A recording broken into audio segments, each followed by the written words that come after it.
Love isn't just found, but it's built with intention, day by day and moment by moment. And reviving love is more than just nostalgia. It's about actively shaping your shared future.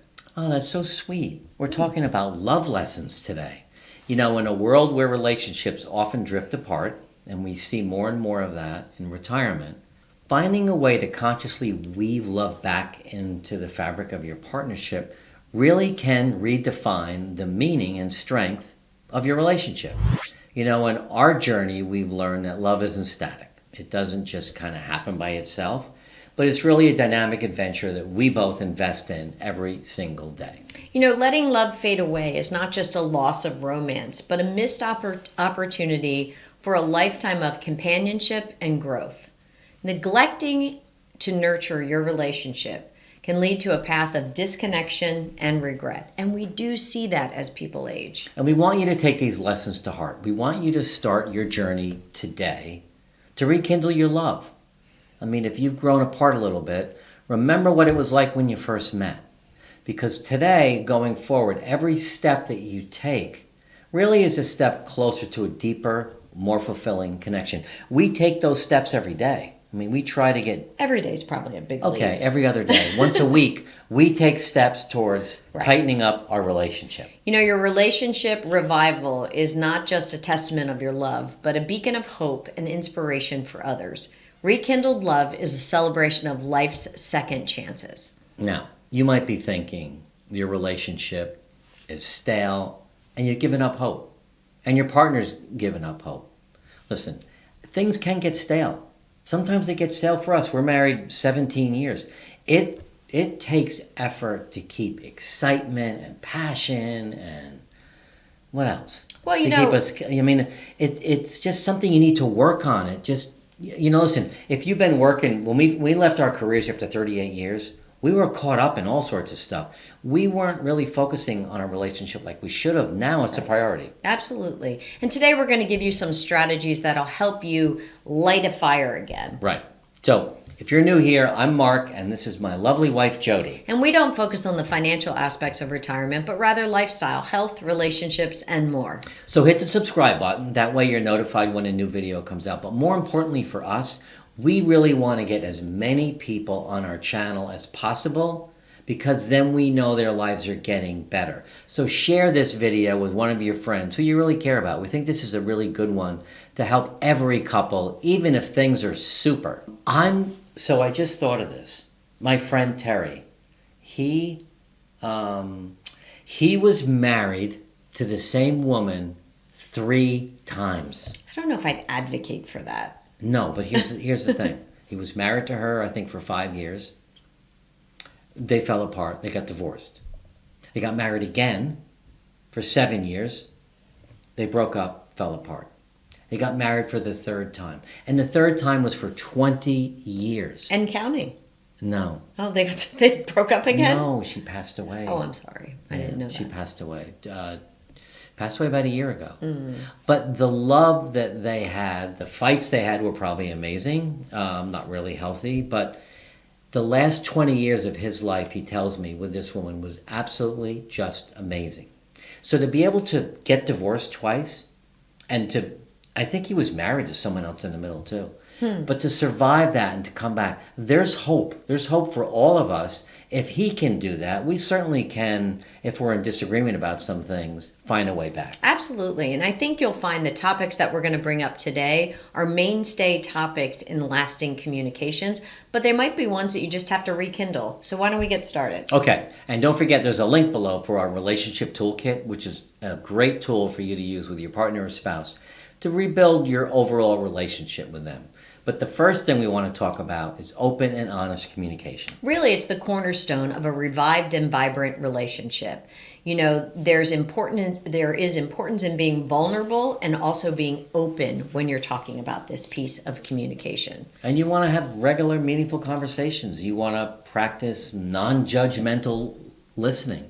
And you really need to be able to express to each other your needs and your expectations from them clearly. So, and do that in a kind way, because right. I tend to be very direct, And oftentimes I think I'm being direct and being clear, and you find I'm being direct and unkind. So you have to really be direct and be clear with a kind of mannerism around it. Here's something that we learned from a therapist. Before we got married, we hired a therapist to, it was my suggestion, marriage counselor, because I wanted to make sure this marriage lasted. It's our second marriage.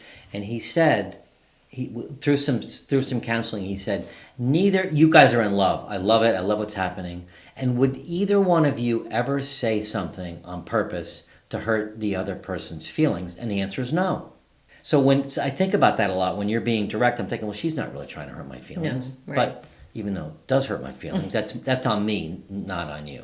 All right, the second topic, understanding needs and perspectives.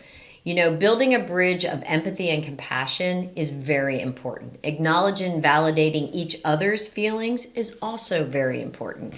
Respecting and appreciating your differences and your different perspectives is the third thing under this category I think is really important. And I think it's good for us to balance our individuality with our togetherness. We're not the same people. We have different needs and wants. Right. But when we're together, we really try to balance that out. So the third one is really showing appreciation and affection. Right. How much we appreciate each other, how affectionate we can be, right? Right. Can I have a kiss? Yeah. Mwah, yeah. And really, I'm kind of joking around, but I'm not. Around. This is really important. Appreciate the other person and show affection. Right. Even when you don't think you want to. Yeah, regularly expressing gratitude and love and prioritizing small acts of kindness really help things go. Right. Help keep things going. It's also important, and I know you were joking around when you put your like arm when you around do me that. and stuff, but keeping physical affection alive is very important to your long-term relationship. All right. For me, this is one of my primary love languages, spending quality time together. I need to spend alone time with Jody, quality time. That's one of my primary love languages. And by the way, this book, The 5 Love Languages by, what's his name? We'll put a link below. The 5 Love Languages by can't think of his name. Great book for couples. But we plan meaningful activities together. We talk about memories. We look at pictures together, creating new memories. We cultivate shared interests and hobbies. We're playing golf this afternoon. We love doing that. It really is a lot of fun. And I guess I would just stress in that quality time, because in retirement and as you age together as a couple, you have quantities of time. Right. But are you making it quality time? Right. Okay, the fifth item. Seek professional help when needed. I resisted this for a long time because I just thought, I grew up with a coffee pot and the kitchen table, and that's how you kind of just got through everything. Yeah. But leveraging external expertise is important for your harmony. And I think that if you're having therapy, maybe do it together. Embrace the process together. Be open to it. Don't be afraid of it. Be open to it. I think there's a stigma to that, and you need to... I think it's gotten better. It's gotten better. Okay. One of the things that Jody and I do a lot of is we foster mutual growth and development. We both are pushing each other to get better at whatever it is we're doing. And I think that's really a kind and loving way to be with a partner. And I think just growing together as individuals and growing together as a couple is really important. Supporting each other's personal goals. At the beginning of the year this year, I said to Mark, list your goals. I'm going to list my goals. There will be some mutual goals on there, but I really want you to understand and support my personal goals that maybe don't have anything to do with you, but be aware of them. I think that was a great journey for us. I think it's called 2024 goals or planning or something. We'll put the link below. It's a long video, but it really is Jody and I with our 8 important items for each of us for this year. The seventh way to really build a closer relationship, to build love with each other, is having a foundation of trust. Trust is really the bedrock of a rejuvenated relationship. Constantly being able to rely and depend on your spouse or partner is super important and really is one of the cornerstones. And if trust has been broken, then this next one is important. You have to learn how to practice forgiveness. And when I say you have to, if you don't, you're not going to be able to grow back together again.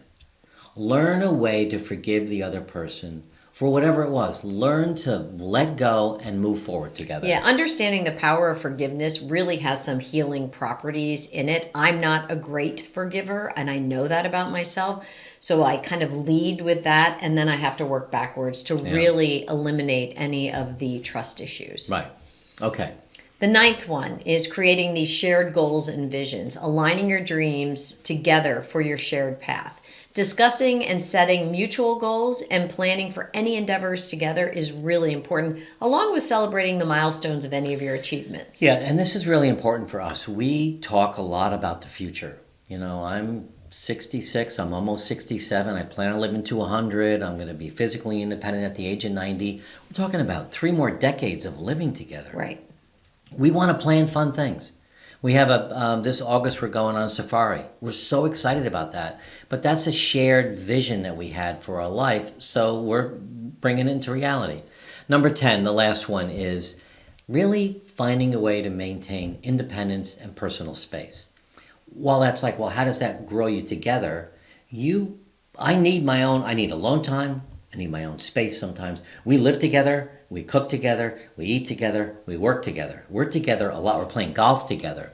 But I need my own space and my own time, and you do too. Balancing that togetherness with your individual space is important, and respecting each other's need for any type of personal time while encouraging hobbies and interests that might be outside the relationship. Yeah. Again, if you have the trust, you certainly can do that. We know this can be hard, but try focusing on the topics we discussed today and see if it makes a difference. Give it time to see real results. We hope these 10 tips helped to bring you closer together. And if you like this video, you're going to love this next one. Why is everyone so tired in retirement? And really, because too much downtime, poor nutrition, lack of sleep, and lack of routine. So watch this one next.